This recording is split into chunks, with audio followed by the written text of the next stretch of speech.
नमस्कार मित्रांनो, लग्नानंतर होईलच प्रेम या मालिकेच्या आजच्या भागामध्ये अगदी मनपूर्वक मी तुमचं स्वागत करते.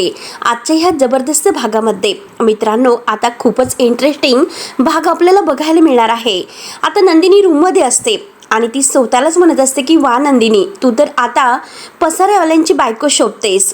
तुला जीवांची सवय लागलेली आहे आणि तू सुद्धा जीवांसारखा आता इतका पसारा घालून ठेवलेला आहे. नंदिनी आता पसारा आवरायला सुरुवात करते, पण तेवढ्यात आता तिला कॉल येतोय. तेव्हा ती आता कपड्यांच्या घड्या घालता घालता विचार करते की आता कुणाचा कॉल आला असेल. त्या कपड्यांमध्ये ती आता फोन कुठे गेला म्हणून शोधते आणि तेवढ्यात तिचा मोबाईल तिला सापडतो आणि आईचा कॉल असतो.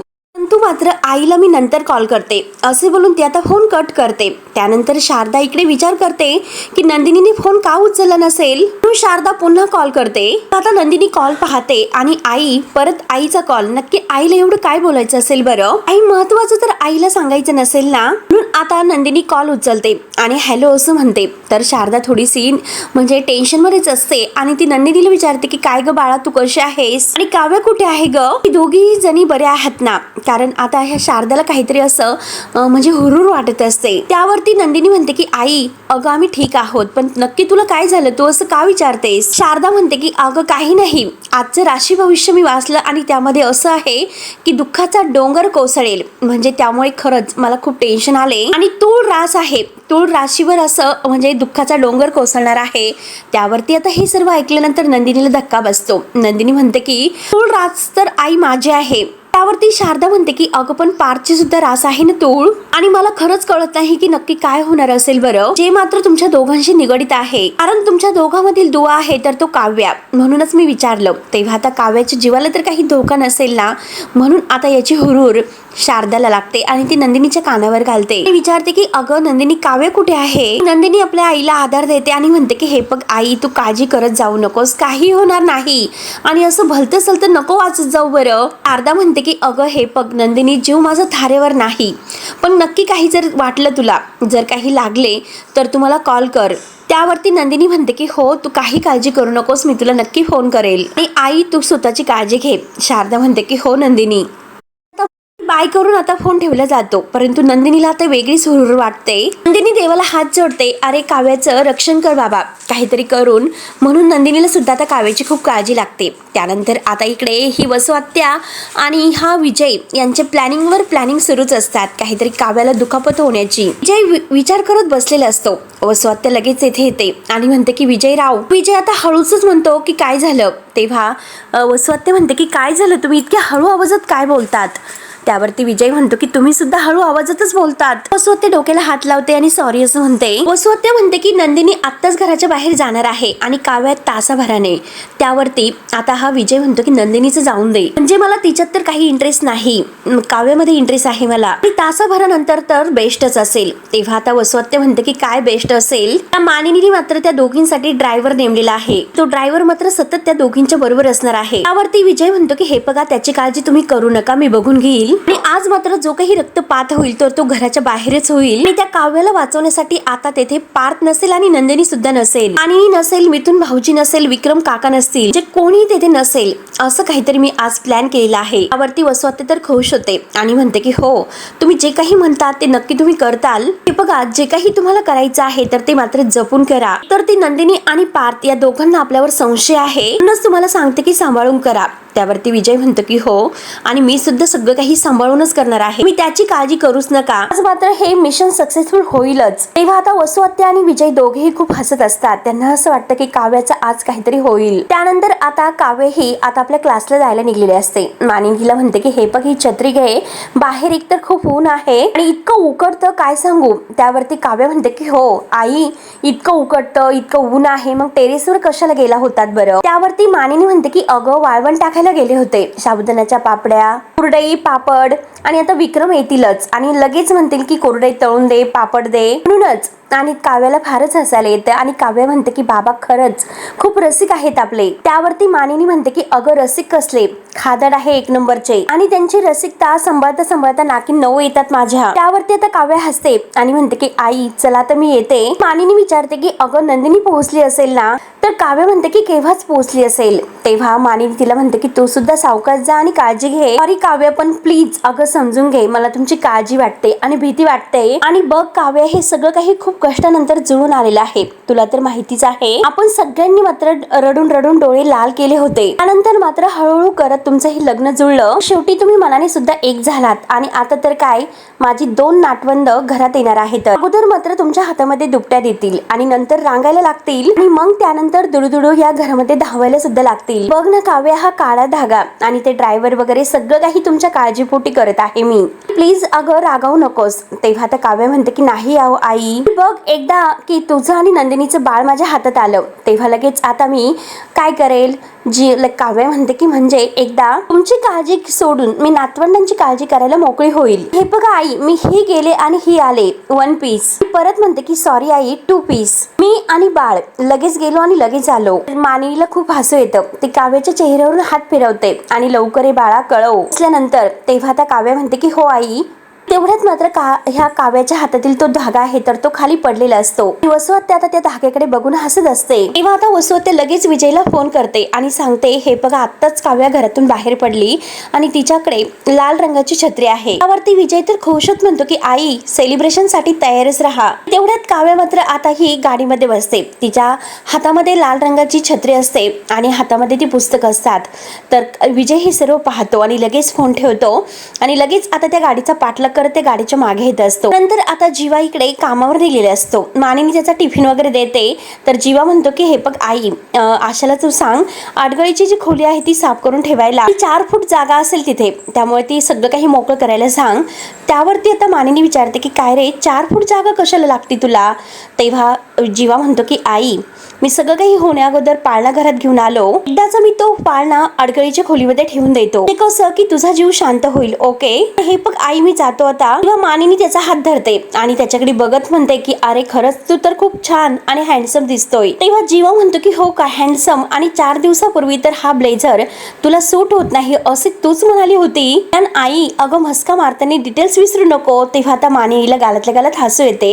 प्रेमाने ती आता जीवाचा गाल धरते आणि म्हणते की खरंच सॉरी. हे बघ सॉरी खरंच पुन्हा एकदा. मला माहिती आहे की तू खूप खरंच उत्साहाने आनंदाने तू पाळणा घरात घेऊन आला होता. हे बघ अरे खरं सांगू का आमचे आबा नेहमी असं म्हणायचे की वेळे अगोदर आता ज्या काही गोष्टी आहेत जर गोष्टी खाल्ल्या तरी आणि काही जरी केलं तरी सुद्धा त्या गोष्टीचा त्रास होतोच रे. आणि हे बघ मी तुला सांगितले होते की तुझ्या अगोदर मात्र माझे 2 मिसकॅरेज झाले होते आणि त्यावेळी सुद्धा मी आनंदाने उत्साहाच्या भरात खूप काही गोष्टी होत्या त्या घरात आणल्या होत्या आणि खरंच त्याच गोष्टीमुळे मला इतका मनस्ताप झाला, इतका त्रास त्या गोष्टीमुळे मला झालेला आहे काय सांगू. हा अनुभव मला आहे, त्यामुळे तुमच्या बाबतीत असं काहीही व्हायला नको म्हणून मी जरा तर जपते रे. अरे म्हणूनच मी तुला हे सांगते की खरंच मी त्या गोष्टी इतक्या प्रेमाने घरात आणल्या होत्या आणि त्या गोष्टी मला जपता सुद्धा नाही आल्यात, फेकता सुद्धा नाही आल्यात. तर हे सर्व सांगत असताना मानिनीचे डोळे भरून येतात. ती रडते. जीवा तिला जवळ घेतो आणि म्हणतो की आई हे बघ नको इतका विचार करू, शांत हो बरं. मी तुला काय म्हणायचं आहे माझ्या लक्षात आले. आणि हे बघ आई यापुढे त्याच्या अगोदर कोणतीही गोष्ट मी नाही आणणार. ओके. आणि हे बघ इनफॅक्ट म्हणजे मी आणि तुझी लाडकी सून नंदिनी आत्ताच नाही आई, मी आता ऑफिसला चाललो, पाळणा तेथून आल्यानंतर शिफ्ट करतो अडगळीच्या खोलीमध्ये. ओके. हे बघ आई आता मी निघतो, मला उशीर होतोय कारण खूप महत्वाची मीटिंग आहे माझी.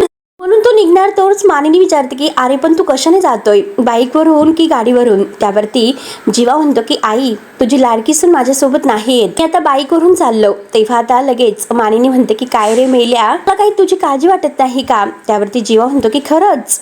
मानिनी म्हणते की हो. तो आईच्या हाताला धरतो आणि एगा आई चल आपण गंमत करूयात असं म्हणतो. तो देवघरासमोर आईला उभा करतो आणि हे बघ समोर काय आहे देवघर. हे बघ आई तू देवाच्या समोर उभी आहे आणि देवाच्या साक्षीने तुम्हाला हे सर्व सांग बरं की तुला तुझा जास्त हा लाडका नाही आणि मुलगा जास्त प्रिय आहे की तुझी ती लाडकी सून तिनी ही जास्त प्रिय आहे. सांग आई लवकरात लवकर सांग, मला ऐकायचं आहे, सांग बरं लवकर. देव हे तुझ्या समोर लवकर सांग. त्यावरती मानिनी हसते आणि खरं सांगू का असं विचारते. तेव्हा जीवा म्हणतो की आई हे बघ आता देव आहे तुझ्या समोर, त्यामुळे तुला खरं बोलावंच लागेल. तेव्हा आता मानिनी म्हणते की तुमची होणारी मुलगी. जीवा म्हणतो की बघितलंस का देवा कसं आन्सर दिलं, हिला राजकारणी का बनवत नाही तू. मानिनी आता त्याला ओरडते आणि म्हणते की अरे मेल्या, तुला उशीर होत नाही का, तुला बाईकवरून जायचं आहे, बाईक जरा हळूच चालव, व्यवस्थित जा, आणि हे बघ तू आता बाप होणार आहे, स्पीड ब्रेकरवर आता कंट्रोल ठेवायचा असतो. आता जीवा खूपच असतो आणि देवाला म्हणतो की बघ किती परिणाम झालेला आहे आत्ताच. आणि जीवा तर मानिनीला घट्ट मिठी मारतो. दोघे आता खूप खुश असतात आणि बाईक करून जीवा आता निघून जातो. मानिनी आता देवाला हात जोडते आणि म्हणते की देवा रक्षण कर रे बाबा माझ्या मुलांचं. तेवढ्यात मानिनी तिथून जात असताना तो काव्याच्या हातातील धागा आहे तर तो खाली पडलेला असतो आणि तो मानिनीच्या पायामध्ये गुंततो. मानिनी लगेच तो धागा उचलते. तो धागा बघून मात्र मानिनीला आणखीन टेन्शन येते. ती विचार करते की हा धागा तर आता मी मुलींच्या हातामध्ये बांधला होता, नक्की कुणाचा खाली पडला असेल, नंदिनीचा पडला असेल का. आणि तेवढ्यात काव्या आता मानिनीला म्हटलेली असते की आई थोडासा लूजच बांधा, आणि तिला आता आठवते की काव्याच म्हणाली होती की लूज बांधा, मग नक्की हा धागा काव्याचा असेल. काय ही मुलगी, म्हणून आता तिला आणखीन काळजी वाटते. तेव्हा ती तिचा फोन शोधत असते. काव्याला तिला फोन करायचा असतो. ती काव्याच्या मोबाईलवर फोन करते पण काव्याचा फोन घरीच वाजत असतो. तेव्हा आता मानिनी म्हणते की हिचा फोन तर इथेच आहे, म्हणजे नक्की काव्या फोन विसरलेली आहे. तर रूम मध्ये येते तर काय काव्याचा फोन इथेच वाजत असतो. तेव्हा आता मानिनीला आणखीन टेन्शन येते. एकतर फोन सुद्धा घरी विसरली आणि हिचा धागा सुद्धा इथेच गळून पडला, काव्याला काही झालं तर नसेल ना, तेव्हा काय झालं असेल, ती पोहोचली असेल का, असे अनेक प्रश्न मात्र आता मानिनीला टेन्शन देतात. आता ती ठरवते की ड्रायव्हर दादांना फोन करून बघूयात, म्हणून लगेच आता त्या ड्रायव्हरच्या मोबाईलवर कॉल करते. मात्र ती ड्रायव्हरांना फोन करते परंतु ड्रायव्हर काका सुद्धा काही फोन उचलत नसतात. तेव्हा आता मानिनीला आणखीन टेन्शन येते की हे सुद्धा फोन उचलत नाही, काय करावं. आणि तेवढ्यात आता वसुहत्ते विजयला फोन करते. विजय फोन उचलतो, विचारतो की काय झालं. त्यावरती वसुहत्ते विचारते की काय काम कुठपर्यंत आले, तिला उडवलत का तुम्ही. त्यावरती विजय म्हणतो की नाही, मी तिला फॉलो करतोय आणि हे बघा मला माहिती नाही की काव्याचा क्लास कुठे आहे. त्यावरती वसुहत्ते म्हणते की हो मला सुद्धा माहिती आहे, पण एक गोष्ट, तुम्ही कोणाच्याही आता समोर येऊ नका, कोणाच्याही नजरेसमोर तुम्ही पडता कामा नाही. जे काही तुम्हाला करायचं असेल ते सावधगिरीने तुम्ही करा आणि अगदी शांतपणे. या सगळ्यामध्ये मात्र तुम्ही अडकणार नाही याची काळजी घ्या. आणि हे बघा विजयराव, तुम्ही हे काम दुसऱ्या कोणाला सुद्धा देऊ शकला असतात, परंतु हे काम तर तुम्हालाच करायचं आहे आणि जर कोणाच्या संशयास आले तर मात्र अवघड होईल, त्यामुळे मात्र सगळं काही काळजीने करा. त्यावरती विजय म्हणतो की हो मलाच करायचं आहे, हे काम मीच करणार आहे, कारण प्रत्येक कामामध्ये आपला एक पर्सनल असा टच असायला हवा आहे, त्यामुळे तुम्ही काही काळजी करू नका, हे सगळं काम मी व्यवस्थित पार पाडेल. त्यावरती आता लगेच वसुहत्ते म्हणते की माझी रम्या इथे असायला हवी होती, तुमच्यामध्ये असणारी हिंमत तिने बघायला हवी होती. तर विजय लगेच पुढचं बोलतो की मला किंमत दिली असती, ठेवू का फोन असे तो जरा ओरडूनच म्हणतो. त्यावरती आता वसुहत्ते म्हणते की ठीक आहे ठेवा, पण तुम्हाला एक गोष्ट सांगते, जे करायचं आहे ना ते आजच करा, पण ही संधी आपली शेवटची आहे. हे बघा विजयराव, जे काही आपण ठरवलेलं आहे तर तेच व्हायला हवे. त्यावरती आता विजय म्हणतो की हो तुम्ही जर फोन ठेवला तरच मात्र मी काहीतरी अगदी करू शकतो. त्यावरती वसुहत्ते म्हणते की हो हो ठेवते phone me, all the best करून ते आता खुशत फोन ठेवते. तो मात्र आता ठरवतो की काव्या कितीही काही झालं तरी आज मात्र तुझ्या बाळाचा ह्या जगामधला शेवटचा दिवस असेल. कितीही काही झालं तरी आज तुझ्या सकट मी तुझ्या बाळाला उडवेल आणि हातामध्ये बंदूक घेतो. तुम्ही माझं नुकसान केलेलं आहे त्याची किंमत तर तुम्हाला मोजावी लागेल. आता इकडे मानिनी घरी देवासमोरच असते आणि देवाला हात जोडून म्हणते की बाप्पा माझ्या काव्याला सुखरूप ठेव. तेवढ्या तिथे मिथून काका येतात. मिथून काका म्हणतात की वहिनी तुम्ही इतकं कशाला टेन्शन घेतात बरं, काव्या क्लासमध्ये पोहोचली असेल, मी सांगतो तुम्हाला वहिनी तुम्ही इतकं टेन्शन घेऊ नका बरं. त्यावरती मानिनी म्हणते की अहो मिथून भाऊजी असं कसं, काव्याचा धागा इथे पडलेला आहे आणि तिचा फोन सुद्धा घरी विसरलेली आहे. त्यावरती मिथून काका म्हणतात की हे बघा का वहिनी मी नंदिनीला कॉल करतो. त्यावरती आता मानिनी म्हणते की नको भाऊजी नंदिनीला सुद्धा कॉल करू नका, ती सुद्धा 2 जीवांचीच आहे, त्यामुळे तिला सुद्धा आता जास्त टेन्शन द्यायला नकोय. त्यावरती आता मिथून काका म्हणतात की हो वहिनी तुमचं तर बरोबर आहे, परंतु मी पार्थला फोन करू का. त्यावरती मानिनी म्हणते की नको त्याला सुद्धा नकोय. हे बघा पार्थ लगेच धावत घरी येईल. हे बघा पार्थ नंदिनी जीवा यांच्यापैकी कोणाला काही सांगू नका, काही नीट होईल तुम्ही थांबा बरं. मानिनीला आता हुरूर लागली असते. इथून काका म्हणतात की वहिनी अहो कशाला इतका त्रास सहन करून घेतात बरं, आई डोंट लाईक धिस. आणि हे बघा असा विचार करायचा आहे की काहीच घडलेलं नाही, बी पॉझिटिव्ह. त्यावरती आता मानिनी म्हणते की अहो असं कसं समजणार बरं काहीच घडलं नाही म्हणून. हे बघा जर मला काही माहिती नसतं तर ठीक आहे, आज्ञानामध्ये चूक. आणि हे बघा हा धागा काव्याच्या हातातून घरी पडलेला आहे. गुरुजींनी अगोदरच सांगितलेलं आहे की आपल्या घरावर संकट आलेलं आहे आणि त्यात म्हणजे काव्य आणि नंदिनीने हा धागा हातात बांधलाच गेला पाहिजे. बघा गुरुजी मात्र उगाच हे सर्व सांगत नसतात. भाऊजी तुम्हाला तर हे माहितीच आहे, नक्की घेताना काहीतरी जाणवतं, म्हणूनच ते आपल्याला सांगतात ना. आणि हे बघा 2 वेळा मात्र आपल्या काव्याच्या जीवावर बेतणार होतं. तेवढ्यात आता काव्याच्या मोबाईलवर पार्थचा फोन येत असतो. तेव्हा आता मानिनी म्हणते की काय करायचं, आता पार्थला काय उत्तर द्यायचं. फोन काही मानिनी उचलत नसते. पार्थ तिकडे विचार करतो की काय झालं असेल, काव्या फोन का घेत नसतील. तो आपल्या घड्याळामध्ये बघतो तर क्लासला गेले असतील असं ठरवतो. तेवढ्यात आता ही दिव्या तिने बनवलेली डिझाईन्स आहे तर ती पार्थकडे चेक करायला घेऊन येते आणि म्हणते की सर ह्या डिझाईन चेक करा. तेव्हा आता पार्थ त्या डिझाईन चेक करतो आणि विचारतो ह्या डिझाईन तू बनवलेल्या आहेत का. वरती दिव्या म्हणते की हो सर, हेच तर माझं काम आहे. काय झालं, काही इश्यू आहे का. त्यावरती पार्थ म्हणतो की इश्यू आहे पण तू खूप लवकर काम शिकलेली आहेस. आता दिव्याला फारच आनंद होतो. ती म्हणते की खरंच तुम्हाला माझी डिझाईन इतकी आवडली, अमेझिंग असं ती आता खुश होत म्हणते. हे बघा सर, मी चांगलं काम केलेलं आहे त्यामुळे हे तुम्ही घ्या आणि चॉकलेट पुढे करते.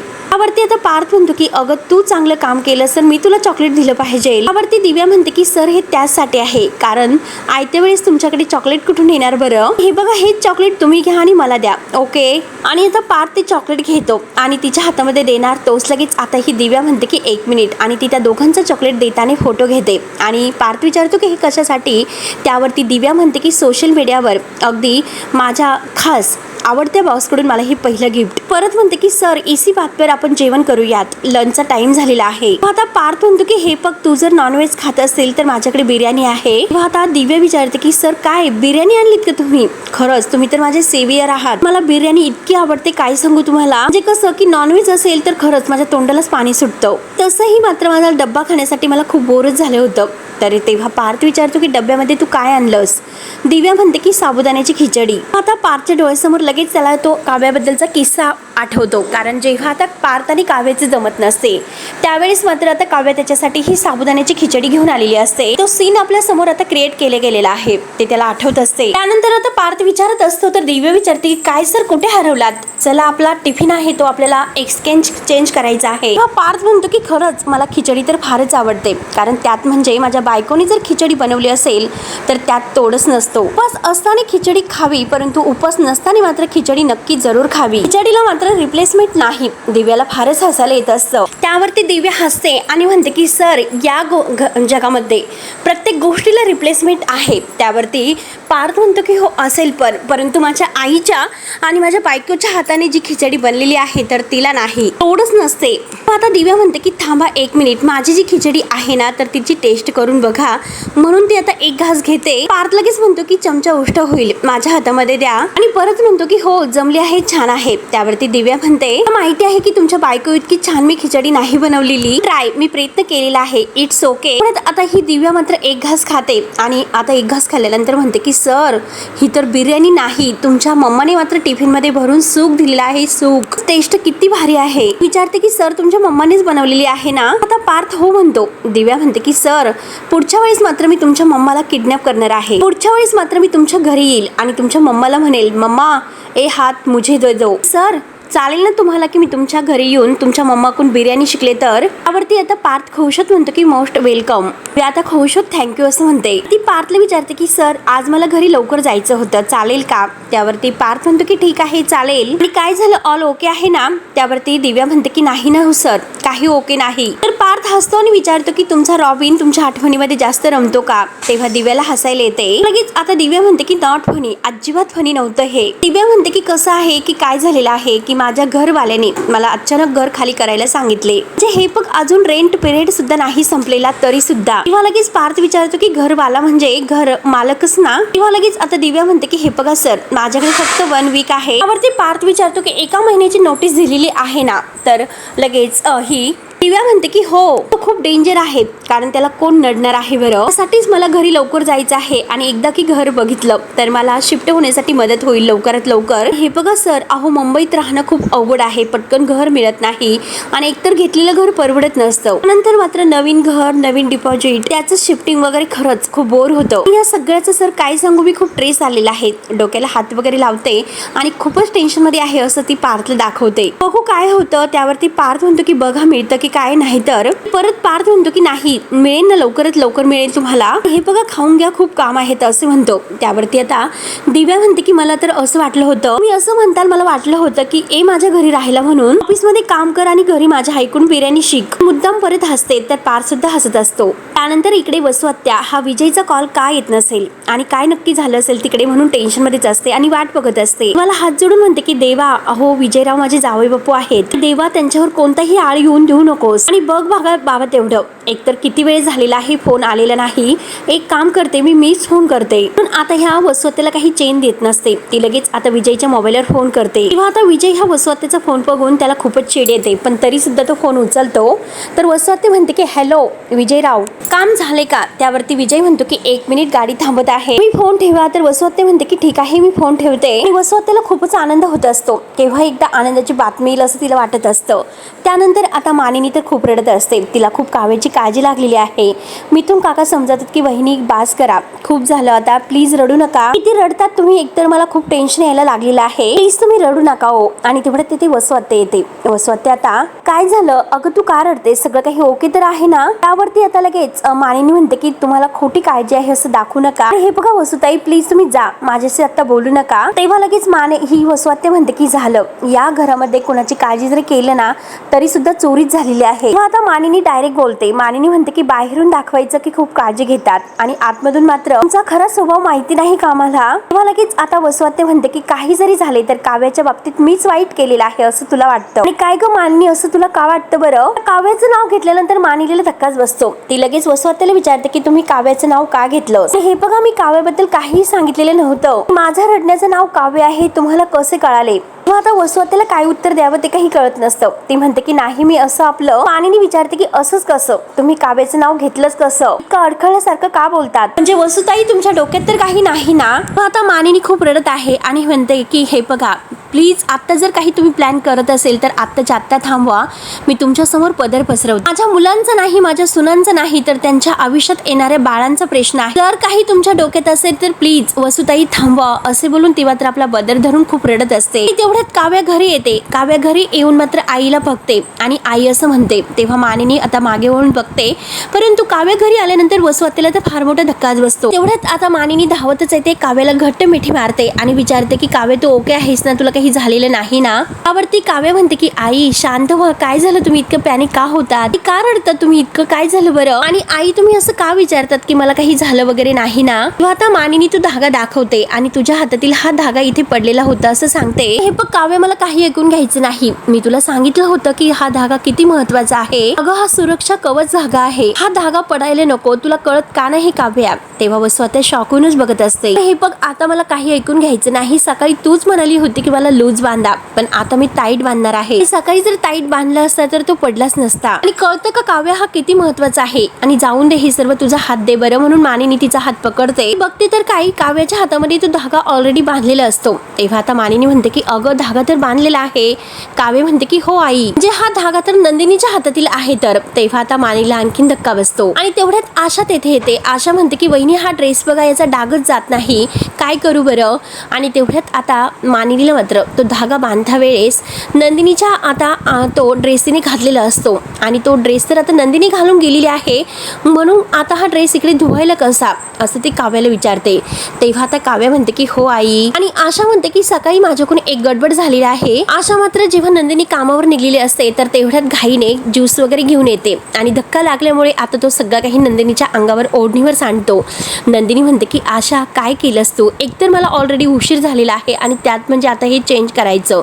आशा सॉरी बोलते आणि म्हणते की हे बघ आता हा ड्रेस मला चेंज करावा लागणार आहे, तू नंतर धुवून टाकशील का? त्यावरती आशा म्हणते की हो नक्कीच आणि सॉरी वहिनी. नंदिनी म्हणते की सावकाश काम करत जा. हे सर्व काही सकाळी घडलेलं आहे. तर डोक्याला हात लावून आता आशा ही मानिनीला सांगत असते, ते पण वसू आत्याच्या समोर. सकाळी जीवा सुद्धा कामावर निघलेला असतो, त्याच्या पायाला थोडंसं चिकट लागलेलं असतं आणि तो पाय चेक करत असतो. तेव्हा मानिनीने त्याला विचारलेलं असतं की नक्की पायाला काय झालं. हे सगळं काही मात्र आता मानिनीला आठवते आणि ती लगेच आशाला विचारते की म्हणजे अच्छा, काही जीवा तर म्हणत होता की पायाला सुद्धा काहीतरी चिकट लागतं म्हणून. हे बघ आशा ठीक आहे, तुम्ही नंतर बघते ड्रेस, तू जा बरं. काव्या म्हणते की आई तुमच्या हातामध्ये जो धागा आहे ना तर तो मात्र माझाच आहे. त्यावरती मानिनी विचारते की अगं हे कसं शक्य आहे, अगं तुझ्या हातामध्ये तर धागा आहे. तर काव्या म्हणते की आई मी तुम्हाला तेच सांगण्याचा प्रयत्न करत आहे. त्यानंतर मात्र आता काव्या सांगायला सुरुवात करते आणि काव्या आता सांगत असते तर इकडे मात्र विजयने आता नंदिनीच्या पाठीमागे येऊन तिला गाडीने उडून दिलेलं असतं. तिच्या हातामध्ये आता छत्री वगैरे असते आणि ती पुस्तक सुद्धा असतात. आणि तेव्हा मात्र आता नंदिनी खाली पडते. आता तेथील जे काही आजूबाजूला जमलेल्या बायका आहात त्या सगळं काही बघून मात्र त्यांना धक्काच बसतो. सगळ्या जणी मात्र नंदिनीच्या जवळ येऊन धावतात आणि तेव्हा मात्र आता नंदिनीला हे जे काही बघून आहे तेथील शेजारी पाजारी लोक जमलेले आहेत तर ते त्यांना धक्काच बसलेला असतो. तर हा भाग येथे संपतो. पुढील भागामध्ये नंदिनी आता तेथे रस्त्यावर पडलेली आहे, परंतु इकडे काव्य मानिनीला सांगत असते की हे बघा आई ऐकून घ्या, दीदीला काही झालेलं नाही. तर इकडे विजयराव मात्र वसुहत्याला फोन करतो आणि म्हणतो की हे बघा त्या काव्याला मी आता चांगलंच धडा शिकवलेला आहे, ती मात्र गेली. त्यावरती आता वसुहत्या म्हणते की नाही विजयराव, काव्या इकडे सुखरूप आहे. जे कपडे काव्याने घातलेले होते तर तेच कपडे मात्र नंदिनीने घराच्या बाहेर जाताना घातलेले होते. म्हणजे तुम्ही आता नंदिनीला उडवलं तर काय. आता हे ऐकल्यानंतर दोघांनाही धक्का बसतो. तेथे आता नंदिनी खाली पडलेली आहे तर तेथील बायका म्हणतात की ॲम्ब्युलन्सला बोलवा आणि जीवा तेथे शेजारी बाईकवर उभा असतो आणि तो बघतो तर काय नक्की काय झालेले आहे म्हणून तो पुढे बघायला येतो. जेव्हा त्या घोळक्यात जवळ येतो तेव्हा आता ॲम्ब्युलन्स अजून आलेली नाही आणि कसेल ट्रॅफिक जाम आहे असं आता त्या लोकांचं कुजबूज सुरू असते. जीवा आता तेथून जवळच आता हा म्हणजे नंदिनीकडे येत असतो. तर मित्रांनो आता पुढे नक्की काय होईल हे बघायला विसरू नका. तोपर्यंत धन्यवाद.